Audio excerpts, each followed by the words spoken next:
Hi ವೀಕ್ಷಕರೇ ನೋಡಿ, ಕೊನೆಗೂ ಸರ್ಕಾರ ಪ್ರತಿಯೊಂದು ಗೃಹಲಕ್ಷ್ಮಿ ಫಲಾನುಭವಿಗಳ ಬ್ಯಾಂಕ್ ಖಾತೆಗೆ ಒಟ್ಟಿಗೆ 3 ತಿಂಗಳ 6,000 ಹಣನ ಜಮಾ ಮಾಡ್ತಾ ಇದ್ದು, ಪ್ರತಿ ಫಲಾನುಭವಿಗಳಿಗೆ ಭರ್ಜರಿ ಗುಡ್ಡಿಸ್ನ ಕೊಟ್ಟಿದೆ. ನಿಮ್ಮ ಬ್ಯಾಂಕ್ ಖಾತೆಗೆ ನೀವು ಗೃಹಲಕ್ಷ್ಮಿ ಹಣ ಪಡಿಬೇಕು ಅಂದ್ರೆ ನಿಮ್ಮ ವೋಟರ್ ಐಡಿ ಮತ್ತು ಜಾತಿ ಪ್ರಮಾಣ ಪತ್ರನ ನೀವು ಮರು ಅರ್ಜಿ ಸಲ್ಲಿಸುವ ಮೂಲಕ ಲಿಂಕ್ ಮಾಡಿಸ್ಬೇಕು. ಯಾಕಂದ್ರೆ ನಿಮ್ಮ ಮೊಬೈಲಲ್ಲೇ ಒಂದು ಅಪ್ಲಿಕೇಶನ್ನ ಡೌನ್ಲೋಡ್ ಮಾಡಿ ಆ ಒಂದು ಅಪ್ಲಿಕೇಶನಲ್ಲಿ ನೀವು ಈ 2 ದಾಖಲಾತಿಗಳನ್ನ ಲಿಂಕ್ ಮಾಡಿಸೋದಕ್ಕೆ ಸರ್ಕಾರ ಅವಕಾಶ ಮಾಡಿಕೊಟ್ಟಿದ್ದು, ಹೇಗೆ ಮೊಬೈಲಲ್ಲಿ ಈ ದಾಖಲಾತಿಗಳನ್ನ ಲಿಂಕ್ ಮಾಡಿಸ್ಬೇಕು ಅಂತ ನಾನು ನಿಮಗೆ ತಿಳಿಸ್ಕೊಡ್ತೀನಿ. ಅದೇ ರೀತಿ ಸರ್ಕಾರದಿಂದ ಕಳೆದ 3 ತಿಂಗಳಿಂದ ಬಾಕಿ ಇದ್ದಂಥ 6,000 ಗೃಹಲಕ್ಷ್ಮಿ ಹಣನ ಜಮಾ ಮಾಡ್ತಾ ಇದ್ದು, ಕರ್ನಾಟಕದ 28 ಜಿಲ್ಲೆಗಳನ್ನು ಆಯ್ಕೆ ಮಾಡಿ ಜುಲೈ 29ರಿಂದ ಈ ಒಂದು ಹಣನ ಜಮಾ ಮಾಡ್ತಾ ಇದೆ. ಹಾಗಾದ್ರೆ ಯಾರಿಗೆಲ್ಲ ಹಣ ಬರುತ್ತೆ, ಯಾರಿಗೆಲ್ಲ ಹಣ ಕ್ಯಾನ್ಸಲ್ ಆಗಿದೆ ಅಂತ ನಾನು ನಿಮಗೆ ತಿಳಿಸ್ಕೊಡ್ತೀನಿ. ಅದಕ್ಕಿಂತ ಮೊದಲು ನೋಡಿ ವೀಕ್ಷಕರೇ, ನೀವು ನನ್ನ ಚಾನಲ್ನ ಸಬ್ಸ್ಕ್ರೈಬ್ ಆಗದೆ ಆಗಿ ವಿಡಿಯೋ ನೋಡ್ತಾ ಇದ್ರೆ ದಯವಿಟ್ಟು ಪ್ರತಿಯೊಬ್ಬರು ಚಾನಲ್ನ ಸಬ್ಸ್ಕ್ರೈಬ್ ಮಾಡಿಕೊಂಡು ಹಾಗೆ ವಿಡಿಯೋಗೆ ಒಂದು ಲೈಕ್ನ ಕೊಡಿ. ಹೌದು ವೀಕ್ಷಕರೇ, ಸರ್ಕಾರ ಪ್ರತಿಯೊಂದು ಗೃಹಲಕ್ಷ್ಮಿ ಫಲಾನುಭವಿಗಳ ಬ್ಯಾಂಕ್ ಖಾತೆಗೆ ಕಳೆದ 3 ತಿಂಗಳಿಂದ ಬಾಕಿ ಇದ್ದಂಥ ಒಟ್ಟು ಗೃಹಲಕ್ಷ್ಮಿ ಯೋಜನೆಯ 6,000 ಹಣನ ಜಮಾ ಮಾಡುವುದಾಗಿ ಪ್ರತಿ ಫಲಾನುಭವಿಗಳಿಗೆ ಭರ್ಜರಿ ಗುಡ್ಡಿಸ್ನ ಕೊಟ್ಟಿದೆ. ಆದರೆ ಇಲ್ಲಿ ಸರ್ಕಾರ ನಿಮ್ಮ ಬ್ಯಾಂಕ್ ಖಾತೆಗೆ ಹಣ ಜಮಾ ಮಾಡಬೇಕು ಅಂದರೆ ನೀವು ಗೃಹಲಕ್ಷ್ಮಿಗೆ ನಿಮ್ಮ ಒಂದು ವೋಟರ್ ಐ ಡಿ ಮತ್ತು ಜಾತಿ ಪ್ರಮಾಣ ಪತ್ರನ ಕೊಟ್ಟು ಲಿಂಕ್ ಮಾಡಿಸ್ಬೇಕು. ಈ 2 ದಾಖಲಾತಿಗಳನ್ನ ಎಷ್ಟು ಬೇಗ ಲಿಂಕ್ ಮಾಡಿಸ್ತೀರಾ ಅಷ್ಟು ಬೇಗ ಹಣ ಬರುತ್ತೆ. ಯಾಕಂದರೆ ನಿಮ್ಮ ಮೊಬೈಲಲ್ಲೇ ಈ ದಾಖಲಾತಿಗಳನ್ನ ಲಿಂಕ್ ಮಾಡಿಸೋದಕ್ಕೆ ಅವಕಾಶ ಮಾಡಿಕೊಟ್ಟಿದ್ದು, ಹೇಗೆ ಮೊಬೈಲಲ್ಲಿ ದಾಖಲಾತಿಗಳನ್ನ ಲಿಂಕ್ ಮಾಡಿಸೋದು ಅಂತ ನಾನು ನಿಮಗೆ ಸ್ಟೆಪ್ ಬೈ ಸ್ಟೆಪ್ ಈ ಒಂದು ವಿಡಿಯೋದಲ್ಲಿ ತಿಳಿಸ್ಕೊಡ್ತೀನಿ.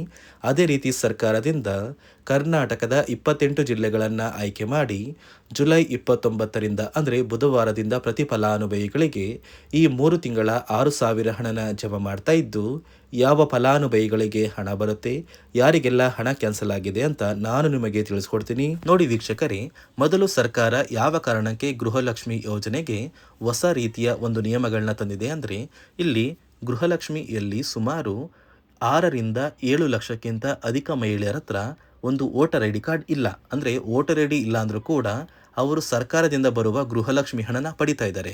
ಮತ್ತು ಸಾಕಷ್ಟು ಫಲಾನುಭವಿಗಳ ಒಂದು ಬ್ಯಾಂಕ್ ಖಾತೆ ಏನಿದೆ, ಆ ಒಂದು ಬ್ಯಾಂಕ್ ಖಾತೆ ಹೊರ ರಾಜ್ಯದ ಬ್ಯಾಂಕ್ ಖಾತೆ ಆಗಿದೆ.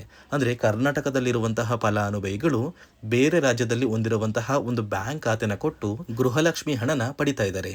ಅದೇ ರೀತಿ ಸಾಕಷ್ಟು ರೀತಿಯ ಹೊಸ ಬದಲಾವಣೆಗಳು ಯಾವ ಕಾರಣಕ್ಕೆ ಬರ್ತಾ ಇದೆ ಅಂದರೆ, ಗೃಹಲಕ್ಷ್ಮಿ ಯೋಜನೆಯಲ್ಲಿ ಅರ್ಹವಿರುವ ಫಲಾನುಭವಿಗಳಿಗೆ ಅಂದರೆ ಕರ್ನಾಟಕದವರಾಗಿದ್ದು ಕರ್ನಾಟಕದಲ್ಲೇ ವೋಟರ್ ಐ ಡಿನ ಹೊಂದಿದ್ದು ಕರ್ನಾಟಕದ ಫಲಾನುಭವಿಗಳಾಗಿದ್ದು ಇವರ ಬ್ಯಾಂಕ್ ಖಾತೆಗೆ ಹಣ ತಲುಪಬೇಕು. ಬೇರೆ ಫಲಾನುಭವಿಗಳಿಗೆ ಯಾವುದೇ ಕಾರಣಕ್ಕೂ ಹಣ ತಲುಪಬಾರದು ಅಂತ ಸರ್ಕಾರ ನಿರ್ಧಾರ ಮಾಡಿದೆ. ಇದೇ ಕಾರಣಕ್ಕೆ ಸಾಕಷ್ಟು ಫಲಾನುಭವಿಗಳು ಗೃಹಲಕ್ಷ್ಮಿ ಯೋಜನೆಯ ಒಂದು ಅರ್ಹರ ಪಟ್ಟಿಯಿಂದ ಕ್ಯಾನ್ಸಲ್ ಆಗ್ತಾ ಇದ್ದಾರೆ. ನಿಮ್ಮ ಒಂದು ಮನೆ ಬಾಗಿಲಿಗೆ ಸರ್ಕಾರದಿಂದ ಅಧಿಕಾರಿಗಳು ಬರ್ತಾರೆ. ಸೊ ಸರ್ಕಾರ ಗೃಹಲಕ್ಷ್ಮಿ ಮರು ನೋಂದಣಿಗೆ ಒಂದು ಅಪ್ಲಿಕೇಶನ್ ಕೂಡ ಕೊಟ್ಟಿದ್ದಾರೆ. ಅಂದರೆ ಮೊಬೈಲಲ್ಲೇ ಆ ಒಂದು ಅಧಿಕಾರಿಗಳು ನಿಮ್ಮ ಮನೆ ಬಾಗಿಲಿಗೆ ಬಂದು ನಿಮ್ಮ ದಾಖಲಾತಿಗಳಾದ ರೇಷನ್ ಕಾರ್ಡ್, ಆಧಾರ್ ಕಾರ್ಡ್ ಮತ್ತು ವೋಟರ್ ಐ ಡಿ ಇದೀಗ ಕಡ್ಡಾಯ ಮಾಡಿದೆ.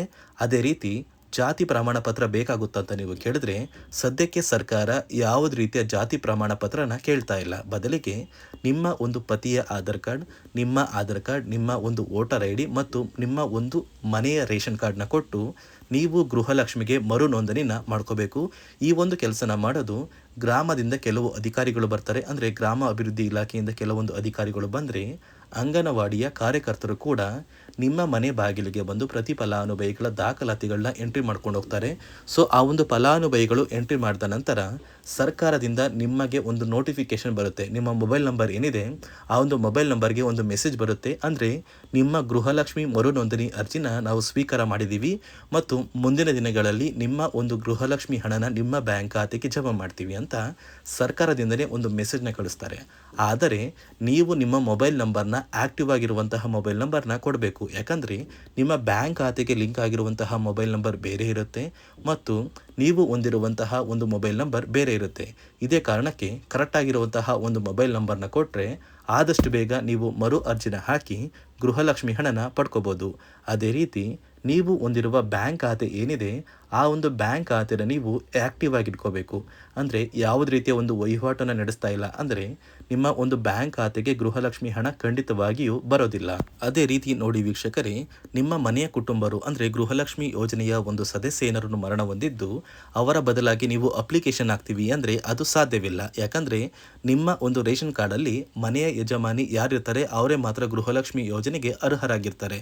ಒಂದು ವೇಳೆ ಮನೆಯ ಸದಸ್ಯರು ಯಜಮಾನಿಯಾಗಿದ್ದು ಅವರು ಮರಣ ಹೊಂದಿದ್ರೆ ನೀವು ಗೃಹಲಕ್ಷ್ಮಿ ಯೋಜನೆಗೆ ಅಪ್ಲಿಕೇಶನ್ ಹಾಕೋದಕ್ಕೆ ಆಗೋದಿಲ್ಲ. ಮೊದಲು ನಿಮ್ಮ ಮನೆಯಲ್ಲಿ ಇರುವಂತಹ ಒಂದು ಹೆಣ್ಣು ಮಗಳು ಅಂದರೆ ಮಹಿಳೆ, ನಿಮ್ಮ ಒಂದು ಪತ್ನಿ ಇರ್ಬೋದು ಅಥವಾ ನಿಮ್ಮ ಒಂದು ತಾಯಿ ಇರ್ಬೋದು, ಅವ್ರನ್ನ ಮನೆಯ ಯಜಮಾನಿ ನೀವು ಮಾಡಬೇಕಾಗುತ್ತೆ.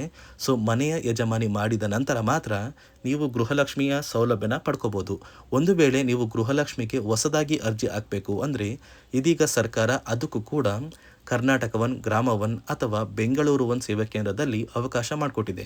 ಆದರೆ ಮೊದಲ ಥರ ಇವಾಗ ನೀವು ಅರ್ಜಿನ ಹಾಕೋದಕ್ಕೆ ಆಗೋದಿಲ್ಲ. ಬದಲಿಗೆ ನಿಮ್ಮ ರೇಷನ್ ಕಾರ್ಡ್ನ ತೊಗೊಂಡೋಗ್ಬೇಕು, ನಿಮ್ಮ ಆಧಾರ್ ಕಾರ್ಡ್ನ ತೊಗೊಂಡೋಗ್ಬೇಕು, ನಿಮ್ಮ ಒಂದು ಪತಿಯ ಆಧಾರ್ ಕಾರ್ಡ್ನ ಕೂಡ ತೊಗೊಂಡೋಗ್ಬೇಕಾಗುತ್ತೆ, ನಿಮ್ಮ ವೋಟರ್ ಐ ಡಿ ಕೂಡ ಕಡ್ಡಾಯವಾಗುತ್ತೆ. ನಿಮ್ಮ ವೋಟರ್ ಐ ಡಿ ನಿಮ್ಮ ಹತ್ರ ಇದ್ದರೆ ಮಾತ್ರ ನೀವು ಗೃಹಲಕ್ಷ್ಮಿ ಯೋಜನೆಯ ಒಂದು ಅರ್ಹತೆಯನ್ನು ಪಡ್ಕೋತೀರಾ. ಒಂದು ವೇಳೆ ವೋಟರ್ ಐ ಡಿ ಇಲ್ಲ, ರೇಷನ್ ಕಾರ್ಡ್ ಇದೆ, ಆಧಾರ್ ಕಾರ್ಡ್ ಇದೆ ಅಂದರೆ ಇನ್ನು ಮುಂದೆ ನಿಮ್ಮ ಬ್ಯಾಂಕ್ ಖಾತೆಗೆ ಸರ್ಕಾರ ಗೃಹಲಕ್ಷ್ಮಿ ಹಣನ ಖಂಡಿತವಾಗಿಯೂ ಜಮಾ ಮಾಡೋದಿಲ್ಲ. ಯಾಕಂದರೆ ಪ್ರತಿ ವರ್ಷವೂ ಕೂಡ ಸರ್ಕಾರ ವೋಟರ್ ಐ ಡಿನ ಬಿಡುಗಡೆ ಮಾಡುತ್ತೆ, ಅಂದರೆ ವೋಟರ್ ಲಿಸ್ಟ್ನ ಬಿಡುಗಡೆ ಮಾಡುತ್ತೆ. ಈ ಒಂದು ಲಿಸ್ಟಲ್ಲಿ ಕೆಲವು ಫಲಾನುಭವಿಗಳ ಒಂದು ಹೆಸರನ್ನ ಕ್ಯಾನ್ಸಲ್ ಮಾಡುತ್ತೆ. ಒಂದು ವೇಳೆ ನಿಮ್ಮ ವೋಟರ್ ಐ ಡಿ ಏನಾದರೂ ಕ್ಯಾನ್ಸಲ್ ಆಗಿದ್ದರೆ ನಿಮ್ಮ ಬ್ಯಾಂಕ್ ಖಾತೆಗೆ ಗೃಹಲಕ್ಷ್ಮಿ ಹಣನ ಸರ್ಕಾರ ಕ್ಯಾನ್ಸಲ್ ಮಾಡುತ್ತೆ. ಈ ಕೂಡಲೇ ನೀವು ನಿಮ್ಮ ದಾಖಲಾತಿಗಳು ಎಲ್ಲ ಕೂಡ ಸರಿ ಇದೆ ಅಂತ ತಿಳ್ಕೊಳ್ಳಿ. ಹಾಗಾದರೆ ಮಾತ್ರ ನೀವು ಗೃಹಲಕ್ಷ್ಮಿ ಯೋಜನೆಗೆ ಅರ್ಹರಾಗಿರ್ತೀರ. ಸರ್ಕಾರ ಯಾವ ಕಾರಣಕ್ಕೆ ಈ ರೀತಿಯ ಹೊಸ ಬದಲಾವಣೆಗಳನ್ನ ತರ್ತಾ ಇದೆ ಅಂದರೆ ಇಲ್ಲಿಯವರೆಗೂ ಸುಮಾರು 60 ಕೋಟಿಗಿಂತ ಅಧಿಕ ಮೊತ್ತನ ಸರ್ಕಾರ ನಷ್ಟ ಮಾಡಿಕೊಂಡಿದೆ. ಅಂದರೆ ಫಲಾನುಭವಿಗಳು ನಮ್ಮ ಕರ್ನಾಟಕದವರೇ ಅಲ್ಲ, ಅಂತಹ ಫಲಾನುಭವಿಗಳಿಗೂ ಕೂಡ ಸರ್ಕಾರದಿಂದ ಹಣ ಹೋಗಿದೆ ಮತ್ತು ಸಾಕಷ್ಟು ಫಲಾನುಭವಿಗಳು ಮರಣ ಹೊಂದಿದ್ದಾರೆ. ಅಂತಹ ಫಲಾನುಭವಿಗಳಿಗೂ ಕೂಡ ಹಣ ಹೋಗ್ತಾ ಇದೆ ಮತ್ತು ಫಲಾನುಭವಿಗಳು ಹೊಂದಿರುವ ಬ್ಯಾಂಕ್ ಖಾತೆ ಕೂಡ ಆ್ಯಕ್ಟಿವ್ ಇಲ್ಲ. ಅಂತಹ ಫಲಾನುಭವಿಗಳಿಗೂ ಕೂಡ ಹಣ ಹೋಗಿದೆ ಮತ್ತು ಸಾಕಷ್ಟು ಫಲಾನುಭವಿಗಳು ಏನು ಮಾಡಿದ್ದಾರೆ ಅಂದರೆ ಅವರ ಮನೆ ಕುಟುಂಬದ ಯಜಮಾನಿ ಅಂದರೆ ಹೆಡ್ ಆಫ್ ದ ಫ್ಯಾಮಿಲಿ ಇರ್ತಾರಲ್ಲ, ಸೊ ಆ ಒಂದು ಮಹಿಳೆ ಮರಣ ಹೊಂದಿರ್ತಾರೆ. ಸೊ ಏನೋ ಒಂದು ಕಾರಣದಿಂದ ಮರಣ ಹೊಂದಿದ್ದು ಅವರ ಬ್ಯಾಂಕ್ ಖಾತೆಗೆ ಬರುವ ಗೃಹಲಕ್ಷ್ಮಿ ಹಣನ ಒಂದು ATM ಮೂಲಕ ವಿತ್ಡ್ರಾ ಮಾಡಿದ್ದಾರೆ ಮತ್ತು ಫೋನ್ಪೇ ಮೂಲಕ ಟ್ರಾನ್ಸ್ಫರ್ ಮಾಡ್ಕೊಂಡಿದ್ದಾರೆ. ಇದೀಗ ಸರ್ಕಾರ ಈ ರೀತಿಯ ಒಂದು ಹೊಸ ಬದಲಾವಣೆಗಳನ್ನ ಜಾರಿಗೆ ತಂದರೆ ಯಾರಿಗೂ ಕೂಡ ಗೃಹಲಕ್ಷ್ಮಿ ಹಣ ಮೋಸ ಆಗೋದಿಲ್ಲ ಮತ್ತು ಪ್ರತಿ ಫಲಾನುಭವಿಗಳಿಗೆ ಹಣ ಬಂದೇ ಬರುತ್ತೆ ಅಂತ ಆದೇಶ ಕೊಟ್ಟಿದೆ. ನೀವು ಕೇಳ್ಬೋದು ವೀಕ್ಷಕರೇ, 3 ವರ್ಷದಿಂದ ಯಾವುದೇ ಕಾರಣಕ್ಕೂ ನಮಗೆ ಗೃಹಲಕ್ಷ್ಮಿ ಯೋಜನೆ ಹಣ ಮಿಸ್ ಆಗಿಲ್ಲ. ಸೊ ಇದೀಗ ಏನಕ್ಕೆ ಸಡನ್ ಆಗಿ ಈ ಥರ ಬದಲಾವಣೆಗಳು ಬರ್ತಾ ಇದೆ ಅಂದರೆ ಸರ್ಕಾರದಿಂದ ಕೆಲವು ಅಧಿಕಾರಿಗಳು ಒಂದು ಚರ್ಚೆ ನಡೆಸಿದ್ದಾರೆ. ಒಂದು ಸಭೆಯಲ್ಲಿ ಗೃಹಲಕ್ಷ್ಮಿ ಯೋಜನೆಯ ಕುರಿತು ಒಂದು ಸಭೆ ಮಾಡಿದಾಗ ಅಲ್ಲಿ ಗೃಹಲಕ್ಷ್ಮಿ ಯೋಜನೆಯಲ್ಲಿ ಸಾಕಷ್ಟು ರೀತಿಯ ಲೋಪದೋಷಗಳು ಕಂಡು ಬಂದಿದೆ. DBT ಮೂಲಕ ನಿಮ್ಮ ಬ್ಯಾಂಕ್ ಖಾತೆಗೆ ಹಣನ ಹಾಕಬೇಕಾದ್ರೆ ಸಾಕಷ್ಟು ಫಲಾನುಭವಿಗಳಿಗೆ ಹಣ ಹೋಗ್ತಾ ಇದೆ.